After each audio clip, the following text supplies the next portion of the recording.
Fils de Dieu, Jésus, Fils de Dieu, est rempli. Nous bénissons le glorieux nom de notre Seigneur Jésus.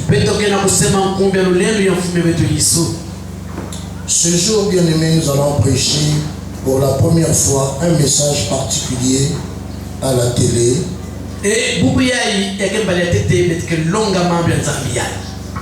Ce genre de message, nous l'avons presque jamais prêché.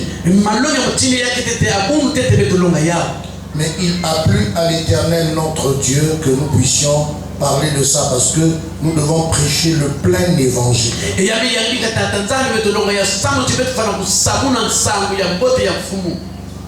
Nous allons prendre nos Bibles dans 3 Jean, versets 1 et 2. Troisième épître de Jean, le verset 1 et 2. L'ancien Gaius, le bien-aimé, que j'aime dans la vérité.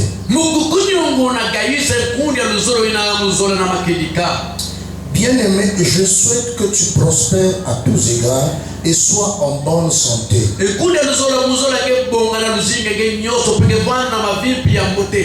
Comme prospère l'état de ton âme. Bien-aimé, ce texte est adressé à l'ancien Gaius.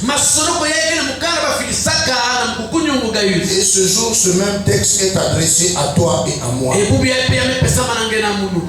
L'ancien Gaius est un frère qui avait prospéré dans l'état de son âme. Son âme avait atteint la maturité spirituelle.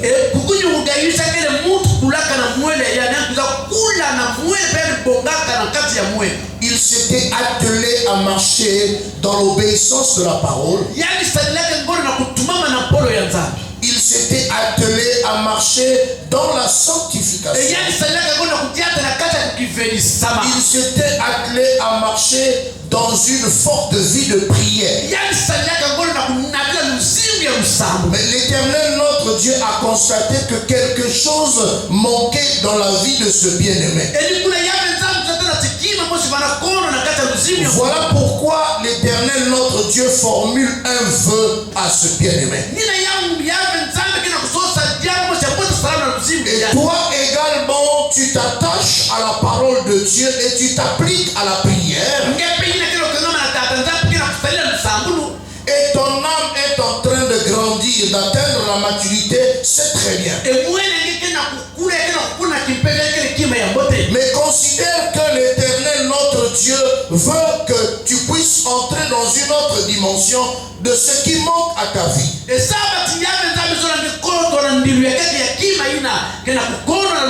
C'est un souhait qui est formulé, en d'autres formes, une prière. Il dit, je souhaite que tu prospères à tous égards et sois en bonne santé, comme prospère l'état de ton âme. Aujourd'hui, nous n'allons pas parler de la santé, mais nous allons prendre le premier volet qui est la véritable prospérité. Je voudrais m'adresser à l'église.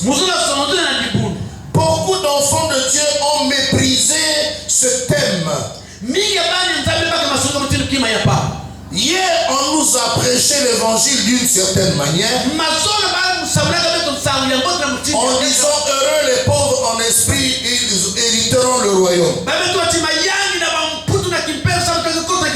Et nous avons pensé que la vie convenable d'un enfant de Dieu, c'est vivre dans la pauvreté pour hériter le royaume des cieux. Et aujourd'hui, en nous constatant dans l'église, beaucoup d'enfants de Dieu qui se sanctifient davantage. Beaucoup d'enfants de Dieu qui s'appliquent dans la prière. Nous passons des journées entières à l'église en train de prier. C'est bien. Mais nous avons les bras croisés, nous ne faisons rien. Et nous mourons dans la médiocrité et nous accusons d'autres personnes. Mais nous serons surpris d'un texte que nous allons lire. Bien aimé, qui donne la prospérité? Dans le texte de Psaume 118, nous allons lire le verset 25. Psaume 118, verset 25.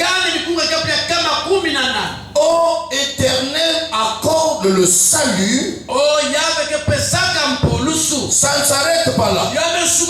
Il n'y a pas que le salut. Tu dois comprendre que Dieu n'accorde pas seulement que le salut. Ô Éternel, donne la prospérité. Église du Seigneur. Le constat est amer dans la société. Nous voyons les hommes de ce monde avancer et l'église assise, les bras croisés, en train de vivre dans la pauvreté et dans la médiocrité. L'Éternel, notre Dieu, n'est pas un Dieu pauvre. L'or et l'argent appartiennent à Dieu. Et c'est l'Éternel qui donne non seulement le salut, mais il donne aussi la prospérité. Mais attention, bien-aimés, nous allons ici ne pas aller comme d'autres serviteurs de Dieu parler de la prospérité de la mauvaise manière. Nous allons être précis. Pourquoi le Seigneur voudrait nous donner la prospérité et le salut? Deux choses. Il donne le salut pour lequel nous sommes en train de nous attacher à lui. Mais il donne aussi la prospérité. Nous allons comprendre pourquoi. Le premier texte que je vais prendre, dans 2 Corinthiens chapitre 8, je vais lire le verset 8 et 9. Non, 2 Corinthiens chapitre 8, je vais lire le verset 9. 2 Corinthiens 8, le verset 9. Car vous connaissez la grâce de notre Seigneur Jésus-Christ, qui pour vous s'est pauvre de riche qu'il était, afin que par sa pauvreté vous fussiez enrichis. Je voudrais être précis. Notre Seigneur était riche. C'est ce que dit ce verset. Il n'était pas pauvre. Il était riche. Mais pourquoi s'est-il fait pauvre? Ce n'est pas par fantaisie. Ce n'est pas par hasard. Mais il s'est fait pauvre pour que toi tu sois enrichi. Voilà pourquoi l'Éternel veut te donner la prospérité. Voilà pourquoi à l'ancien Gaïs, qui avait rempli toutes les conditions pour que l'âme puisse atteindre la maturité, maintenant qu'il a atteint la maturité, on souhaite qu'il prospère à tous égards. Et le deuxième verset que je veux lire sans tarder, celui de Galates chapitre 3, le verset 13 et 14. Pourquoi Dieu veut-il nous donner la prospérité? Galates 3, 13, 14. Christ nous a rachetés de la malédiction de la loi, étant devenu malédiction pour nous. Car il est écrit, maudit est quiconque est pendu au bois. Pourquoi Christ s'est fait malédiction? La raison c'est le verset 14. Afin que, en d'autres termes, pour que la bénédiction d'Abraham eut pour les païens son accomplissement en Jésus. Et que nous reçussions par la foi l'esprit qui avait été promis. malédiction pour vous et moi. Pour une seule raison. Ce n'est pas pour plusieurs raisons. Afin que la bénédiction d'Abraham et son accomplissement dans notre vie. Je voudrais être précis dans ce message. Nous ne pouvons pas parler de la prospérité à quelqu'un qui n'a pas atteint la maturité dans son âme.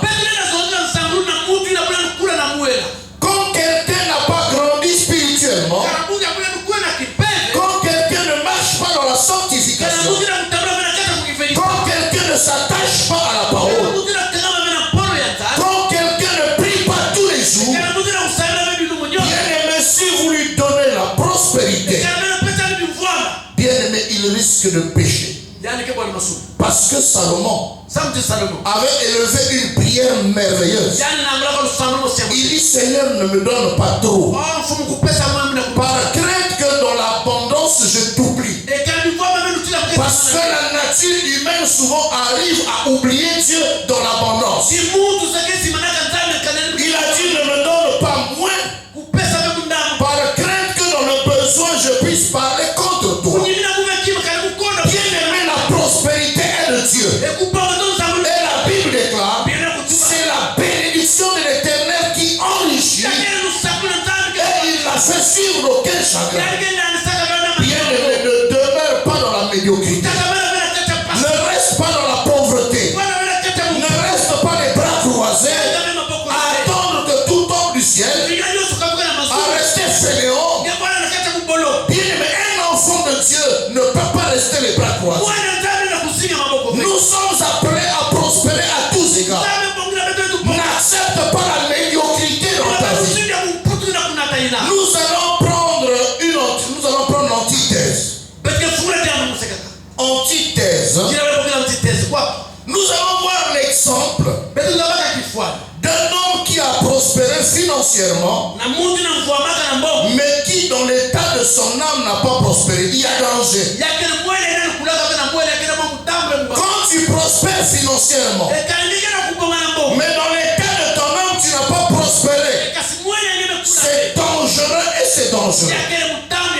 Dans Luc chapitre 12, que nous allons prendre, nous prenons Luc chapitre 12 rapidement, et tu vas voir l'exemple de cet homme. Il avait prospéré financièrement, mais sans Dieu. À partir du verset 16, Luc 12 à partir du verset 16 jusqu'à 21. Il leur dit cette parabole. Les terres d'un homme riche avaient beaucoup rapporté. Et il raisonnait en lui-même, disant, que ferai-je, car je n'ai pas de place pour sceller ma récolte. Voici, dit-il, ce que je ferai. J'abattrai les greniers, j'en bâtirai de plus grands. J'y amasserai toute ma récolte et tous mes biens. Et je dirai à mon âme, mon âme, tu as beaucoup de biens en réserve pour plusieurs années. Repose-toi, mange, bois et réjouis-toi. Mais Dieu lui dit, insensé, cette même nuit, ton âme te sera redemandée.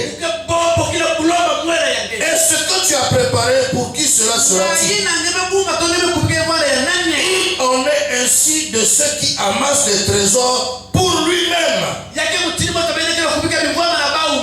et qui n'est pas riche pour Dieu. Bien-aimé, cet exemple est parlant. Voilà un homme qui n'a pas travaillé pour la maturité de son âme. Dieu, c'était pas son problème. La sanctification, c'est pas son problème.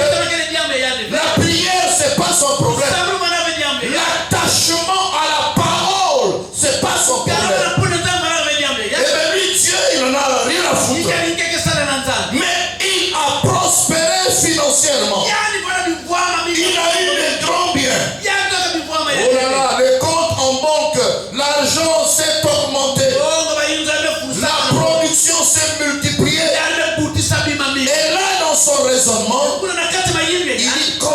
grands biens.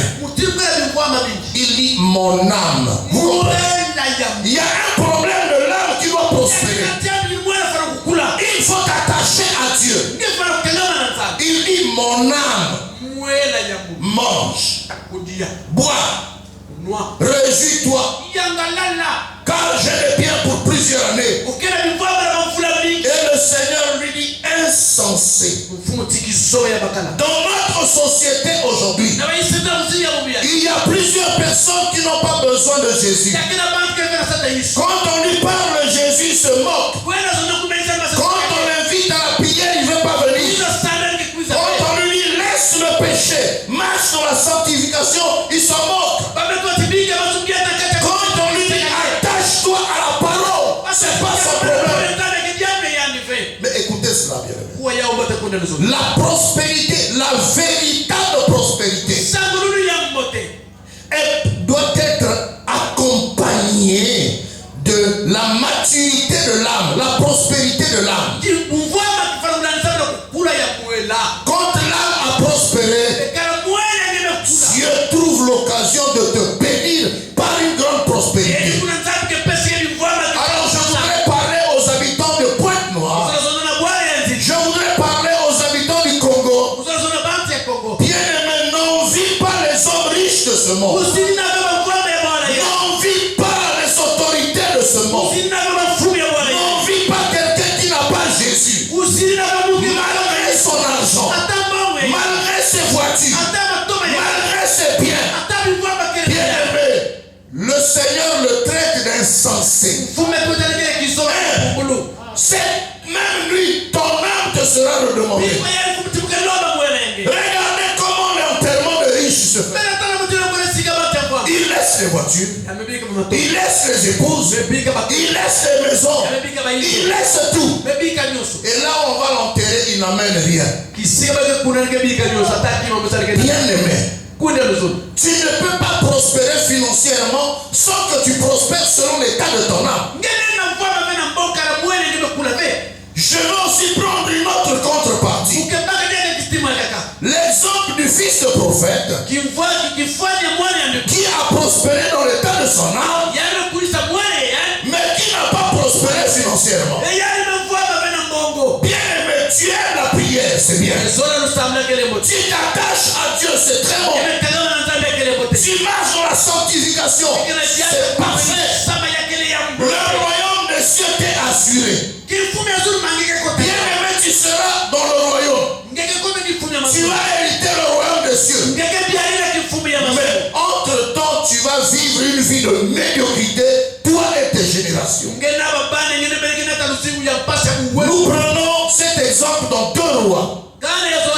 Au chapitre 4, le verset 1 à 7. 2 Rois 4, 1 à 7. Une femme d'entre les femmes du fils de prophète cria à Élisée en disant: ton serviteur, mon mari, est mort. Et tu sais que ton serviteur craignait l'Éternel. Or, le créancier est venu pour prendre mes 2 enfants et en faire des esclaves. Élisée lui dit: que puis-je faire pour toi? Tu es dans la médiocrité, tu es dans la pauvreté, tu vas voir l'homme de Dieu. Aide-moi. Là où mon mari est mort, il a laissé des dettes. Le créancier vient pour arrêter les enfants et en faire des esclaves. C'est vrai que mon mari craignait Dieu. C'est vrai que mon mari était attaché à la prière. Il était tout le temps à l'église zélé. Mais attention, le créancier vient. Il y a un problème, bien. C'est vrai que tu vas hériter le royaume. C'est vrai que tu vas hériter le royaume. Mais il y a un problème dans ta vie. Et tu vas dire: Dieu ne m'aime pas. Je suis venu accompagner les autres. Dieu ne me refuse la pauvreté. N'accepte pas. Et l'homme de Dieu dit: bon, maintenant que tu es dans la pauvreté, dans la médiocrité, tu viens me voir pourquoi. Que puis-je faire pour toi? Écoutez la suite. serviteur de Dieu lui dit, qu'as-tu à la maison? L'homme de Dieu renvoie cette femme-là chez elle. Pourtant, elle vient voir l'homme de Dieu. Je suis pauvre. Je n'ai pas d'argent. Je ne sais pas comment payer l'école des enfants. Je ne sais pas comment manger. Homme de Dieu, aide-moi. L'homme de Dieu dit, mais qu'est-ce que je vais faire pour toi? Et elle est surprise que l'homme de Dieu la renvoie chez elle. Je voudrais parler à quelqu'un. Le problème pour ta prospérité ne vient pas voir l'homme de Dieu. Retourne dans ta maison. Le problème c'est toi et ta maison. L'homme de Dieu ne fera rien. Repars chez toi. Parce qu'il y a quelque chose que tu ignores. Nous continuons le texte. Elle répondit, ta servante n'a rien du tout à la maison qu'un vase d'huile. Lorsque l'homme de Dieu la renvoie à la maison, elle dit, mais homme de Dieu, tu me renvoies à la maison. Qu'est-ce que j'ai à la maison? Je connais ma situation à la maison. Je n'ai qu'un fond dans un vase d'huile. Mais qu'est-ce que je vais faire avec? Mais c'est là justement que le miracle se fait. Église, écoute la parole du Seigneur. Église, écoute, arrête de vivre la pauvreté. N'accuse personne pour ta médiocrité. N'accuse personne pour ta pauvreté. Arrête la mendicité. Arrête de t'inquiéter. Et même notre vie de prière est influencée à cause de la misère. Comment vas-tu prier avec joie lorsque depuis ce matin tu n'as pas mangé? Tu n'as pas payé les cours des enfants. Et là, au lieu de faire de bonnes prières, Seigneur Jésus, je n'ai pas mangé. Seigneur Jésus, donne-moi une jupe. Seigneur, donne-moi un pantalon. Seigneur, nous nous limitons à Seigneur, donne-moi. Et la Bible déclare que dans notre nature humaine, nous ne savons pas ce qui nous convient de demander à Dieu dans nos prières. Nous allons continuer ce récit. L'homme de Dieu dit, bon, puisque tu crois que tu n'as rien à la maison, qu'un vase d'huile, et dans ce vase-là, il y a un fond d'huile. Mais madame, tu es ignorante. Il y a longtemps que tu aurais fait quelque chose. Il y a longtemps, pendant que ton mari était vivant, vous auriez dû faire quelque chose. Pourquoi vous vivez dans la pauvreté et la médiocrité? Écoute ce que l'homme de Dieu va dire. Va demander au dehors des vases chez tous les voisins. Des vases vides et n'en demande pas un petit nombre. Ne limite pas la bénédiction de Dieu. N'est pas une petite vision. Vous allez voir l'impact de sa limitation à elle, cette femme. Ne demande pas en petit nombre. Quand tu seras rentré, tu fermeras la porte sur toi et sur tes enfants. Tu verseras dans tous ces vases et tu mettras de côté ceux qui seront pleins. La femme regarde l'homme de Dieu et dit, oh, je repars chez moi à la maison. Je vais prendre des vases vides. Mais mon vase à moi, il n'y a qu'un fond. Mais ce que je vais verser dans les vases vides, ça viendra d'où?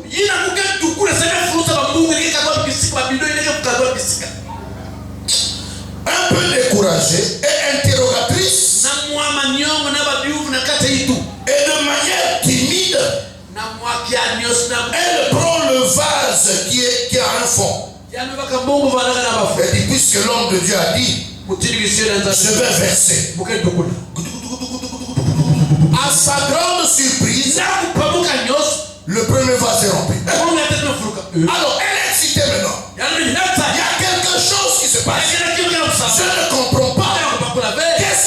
sacrifice. Alors elle est excitée maintenant. Elle est enthousiasmée. Amenez un deuxième vague. C'est plein. Or que la chose là était comme ça. Il y a longtemps que mon mari et moi ne comprenaient pas que la chose de Dieu était comme ça. Mais la chose de Dieu est comme ça. Amenez un troisième vague. Elle verse. Mais la chose de Dieu est terrible. Les enfants amenés encore. Mais écoutez ce qui va se passer.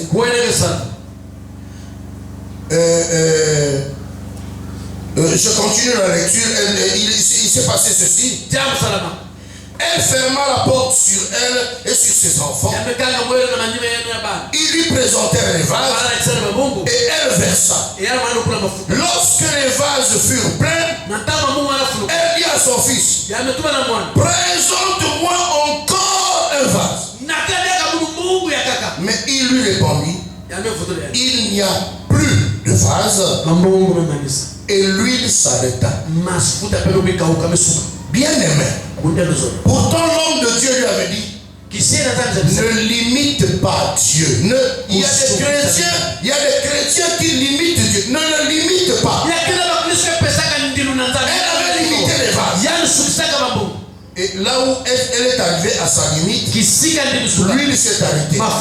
Rien que le fond là a rempli tous les vases qui étaient. Et toute contente, elle repart vers l'homme de Dieu.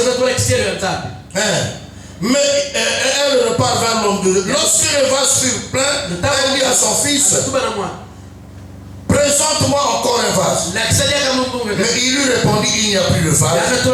Et l'huile s'arrêta. Elle alla le rapporter à l'homme de Dieu et dit, va vendre l'huile et paie ta dette. Et tu vivras, toi et tes fils, de ce qui restera. Voilà le conseil que l'homme de Dieu lui a donné.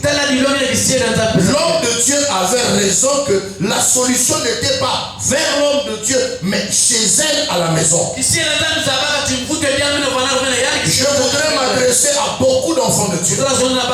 Nombreux croient que le miracle se passe ailleurs. Un enfant de Dieu peut commencer à faire peu.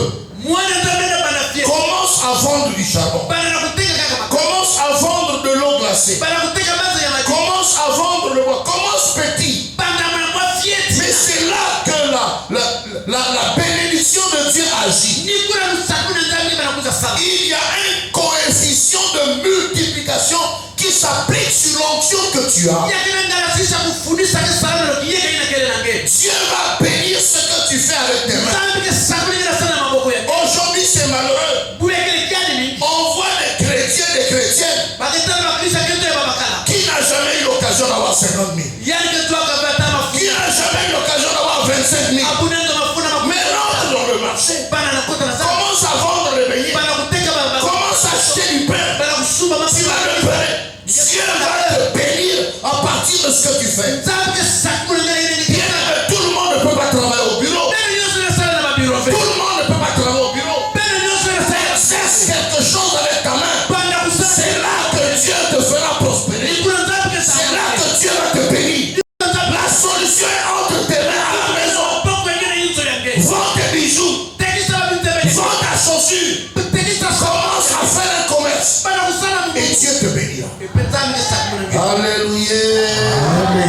Maintenant je vais finir mon enseignement par démontrer que la véritable prospérité nous accompagne. Bien aimé, nous accompagne. Nous l'avons en nous.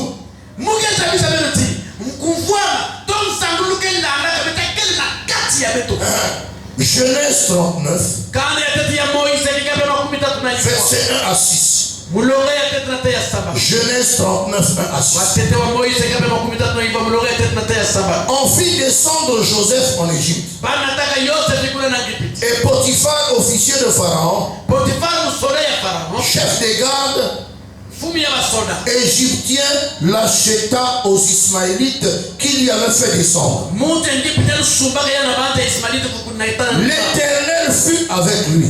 Et la prospérité l'accompagna.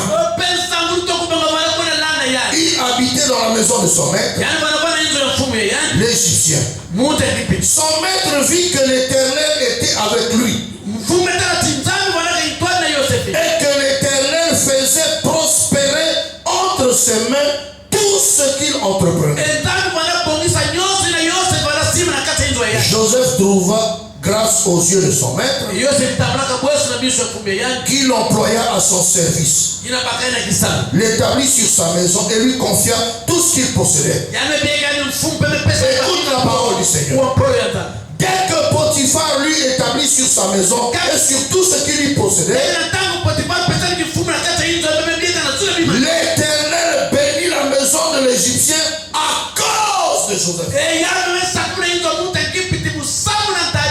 la bénédiction de l'Éternel fut sur tout ce qui lui appartenait, soit à la maison, soit au champ. Il abandonna aux mains de Joseph tout ce qui lui appartenait. Et il n'avait avec lui d'autre soin que celui de prendre sa nourriture. Alléluia. Bien-aimé, regardez la situation de ce garçon. Pourquoi tu penses qu'il y a des chrétiens qui disent, moi pour prospérer, j'attends que Dieu me bénisse, que j'ai l'occasion de recevoir 1 million, alors là je vais démarrer. Le jour que j'aurai 500 000, en tout cas, je vais décoller dans mon commerce. Le jour que j'aurai 1 million, je vais être riche et je vais décoller.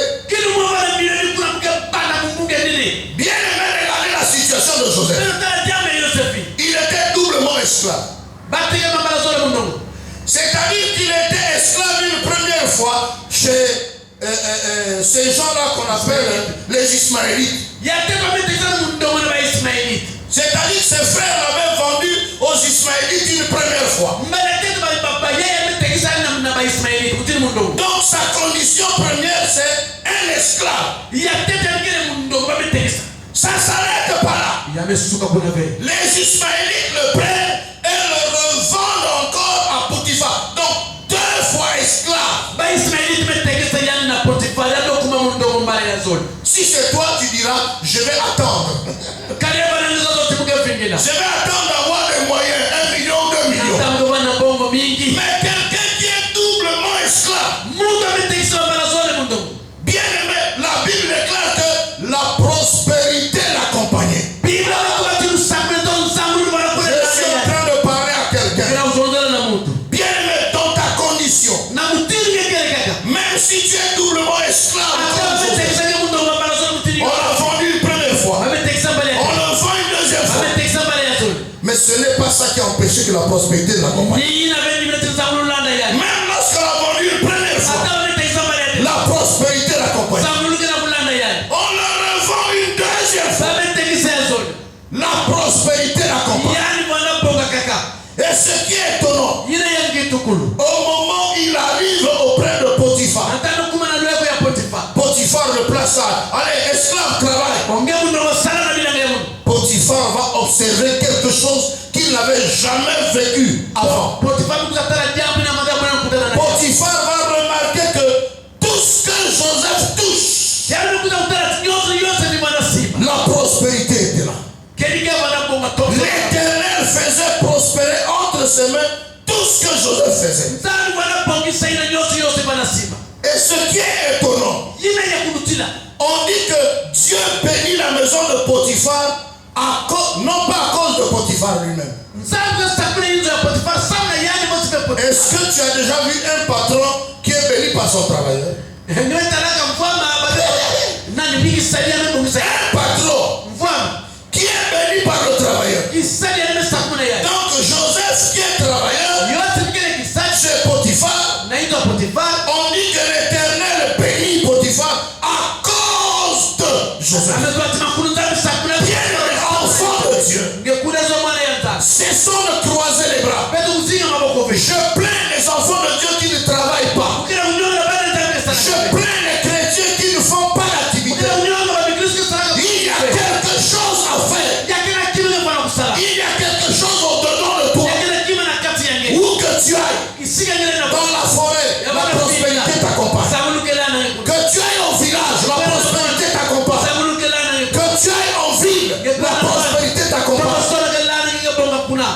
Dieu bénit la maison de Potiphar, non pas à cause de lui-même. Mais Potiphar était émerveillé. Et le secret de Joseph, on dit, l'Éternel fut avec lui. C'est-à-dire que dans l'état de son âme, il avait prospéré. Dieu ne peut pas donner la prospérité à quelqu'un qui n'a pas prospéré dans l'état de son âme. Il faut que l'Éternel soit avec toi. C'est la condition sine qua non.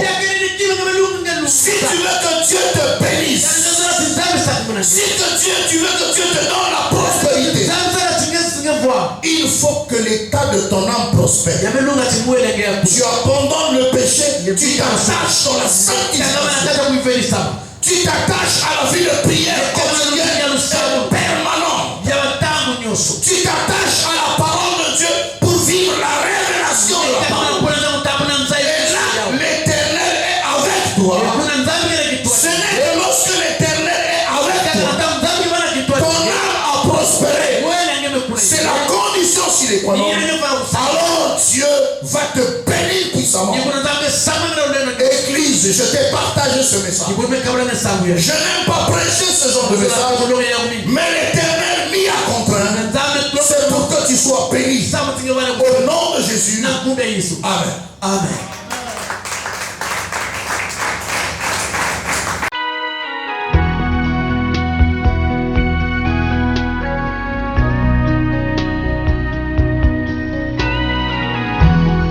Douce et libre comme l'onde,